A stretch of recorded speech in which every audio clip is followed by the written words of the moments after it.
Hai teman-teman yang berbahagia, berjumpa kembali dengan saya Dr. Andri, spesialis kedokteran jiwa dari Omni Hospital Alam Sutra Tangerang. Saat ini saya masih di praktek dan akan menghadapi pasien-pasien konsultasi online. Jadi biasanya kalau saya sudah selesai praktek, walk-in pasien jam 2 biasanya ya. Sekarang ini karena memang sering kali sudah full 12 pasien per hari. Kalau untuk hari Senin sampai Jumat, dan habis itu saya melakukan konsultasi online ya, tetap di rumah sakit, masih tetap di rumah sakit karena memang kita perlu rekodnya pasien untuk melihat. Itulah mengapa pasien online hanya untuk pasien yang pernah berkonsultasi sebelumnya. Nah, bicara tentang pasien yang pernah berkonsultasi dengan saya, tentunya berkaitan dengan masalah cemas dan psikosomatik, saya ingin sedikit berbicara kepada teman-teman terkait dengan banyaknya pertanyaan yang berkaitan dengan sebenarnya saya boleh nggak sih dok cari informasi dari Google ya terkait dengan penyakit atau gangguan saya. Bahkan kalau saya lihat beberapa teman-teman seringkali bilang, saya nih mau tahu dong dok, diagnosisnya apa, terus obatnya apa aja deh dok gitu ya. Pengen tahu gitu apa yang diberikan, atau tanpa ditanya besoknya waktu kontrol ulang mereka bilang, dok obat dokter ternyata itu buat obat ini ya, obat ini kok saya dikasih obat itu ya, kenapa ya begitu. Nah, saya selalu bilang bahwa kalau teman-teman ingin memahami dan mengetahui tentang penyakit atau gangguan yang teman-teman alami, memang tidak ada salahnya ya meminta ataupun mengambil data dari internet ya, dengan googling atau lewat YouTube sekarang gitu ya, cari-cari informasi, nggak ada masalah sebenarnya. Namun kalau saran saya, lebih baik carinya di tempat yang benar. Sebenarnya kalau di luar negeri itu ada beberapa cara dari berbagai macam organisasi yang berkaitan dengan gangguan cemas dan depresi. Mereka itu punya website khusus ya, yang mana itu bisa diakses oleh awam untuk mendapatkan informasi yang cocok untuk awam.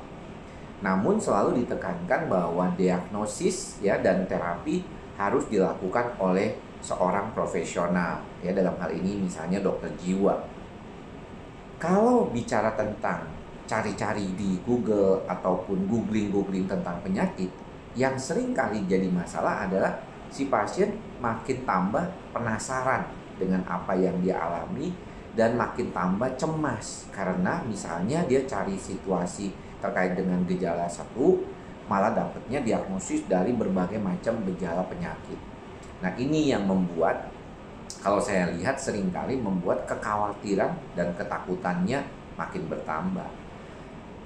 Ada hal-hal yang terkait dengan mengapa saya membuat YouTube channel ini juga adalah bagaimana agar orang-orang yang mengalami gangguan cemas maupun gangguan psikosomatik itu bisa mendapatkan informasi langsung dari tangan pertama yang terbiasa ataupun di dalam praktek sehariannya memang merawat pasien tersebut.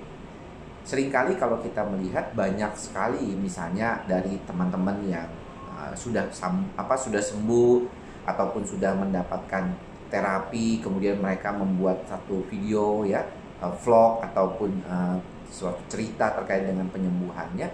Tapi saya harus menekankan bahwa tidak semua orang itu akan mendapatkan perawatan ataupun yang sama terkait dengan terapinya.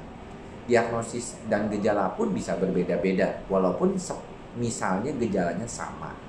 Nah, itulah mengapa saya tidak menyarankan orang itu untuk googling ya, apalagi googling tentang pengobatan tuh terapi ya. Jadi seringkali misalnya contoh aja ya, ini yang paling seringkali ya, contoh pasien nih bipolar misalnya, terus dikasihlah obat namanya Depakote ya. Sebenarnya obat Depakote itu adalah mood stabilizer, tapi obat Depakote juga banyak dipakai untuk epilepsi atau AYAN. Jadi si pasien itu jadi khawatir, kok saya pasien bipolar dikasih obat epilepsi, dikasih obat AYAN, padahal sebenarnya memang obatnya itu gitu. Atau misalnya dia dikasih obat golongan olanzapin, Padahal olanzapin dia cek, kok ini buat schizophrenia? Kan saya nggak gila. Ya kenapa saya dikasih obat schizophrenia? Padahal antipsikotik seperti anti schizophrenia juga itu memang rekomendasi juga untuk pasien bipolar misalnya. Apalagi kalau dia ada gejala-gejala waham, halusinasi kayak gitu. Karena bipolar juga ada yang punya gejala psikotik, bukan hanya schizophrenia saja. Nah ini aja salah satu contoh kecil yang bagaimana kalau kita googling tetapi tidak didasari oleh pengetahuan terkait dengan pengobatan, terapi, apalagi diagnosis, itu akan sulit sekali. Saya tahu memang pada beberapa orang self diagnosis bisa membantu orang itu memahami dirinya. Maka daripada itulah YouTube channel ini ada supaya teman-teman bisa mengenali gejalanya. Oh, ternyata kondisi yang berkaitan dengan keadaan ini tuh gangguan cemas, namanya gangguan psikosomatik. Oh ini depresi, oh ini schizophrenia. Saya harus bantu diri saya untuk mencari penyembuhan kemana. Nah ini di sini kita dapatkan informasi. Nah tapi kalau untuk kondisi pengobatan dan terapi jangan coba-coba sendiri karena bisa bahaya. Maka daripada itu di dalam kitab juga dikatakan bahwa serahkanlah segala urusan kepada yang ahlinya. Karena kalau tidak kepada yang ahlinya bisa kacau.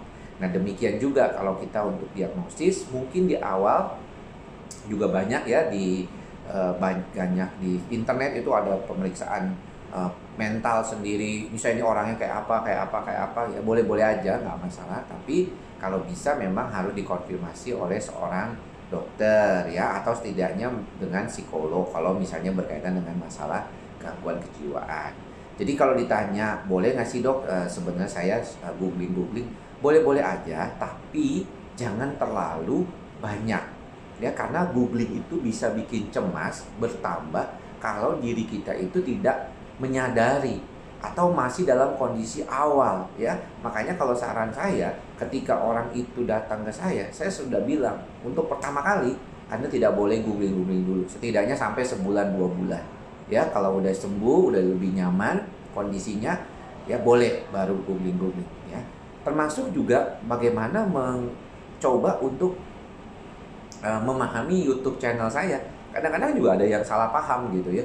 Waduh, ternyata nggak boleh ya dok ya pakai alprazolam, atau dok nggak boleh ya dok ya ternyata kenapa kok saya 3 bulan nggak sembuh, padahal dokter bilang di YouTube channel dokter 3 bulan bisa sembuh. Kan setiap orang bisa beda-beda. Itu kan 3 bulan kan standar yang memang biasanya dilakukan, walaupun tidak semuanya akan sama. Jadi buat teman-teman yang mengalami masalah gangguan kecemasan di awal lebih baik mungkin tidak googling dulu ya, tapi coba dengerin apa yang dikatakan dokternya untuk proses terapi supaya nanti terapinya lebih lancar dan teman-teman tidak menambah beban kecemasan dengan kecemasan yang terjadi akibat googling tersebut. Ya, jangan sampai menambah parah kecemasan teman-teman dengan googling yang gak benar. Mudah-mudahan bermanfaat ya apa yang saya sampaikan. Sampai bertemu lagi di lain kesempatan. Tetap semangat, tetap jaga jarak, pakai masker ya buat yang keluar karena kita masih dalam pandemi COVID-19 ini. Mudah-mudahan bermanfaat. Sampai ketemu lagi di lain kesempatan. Salam sehat jiwa. Bye-bye.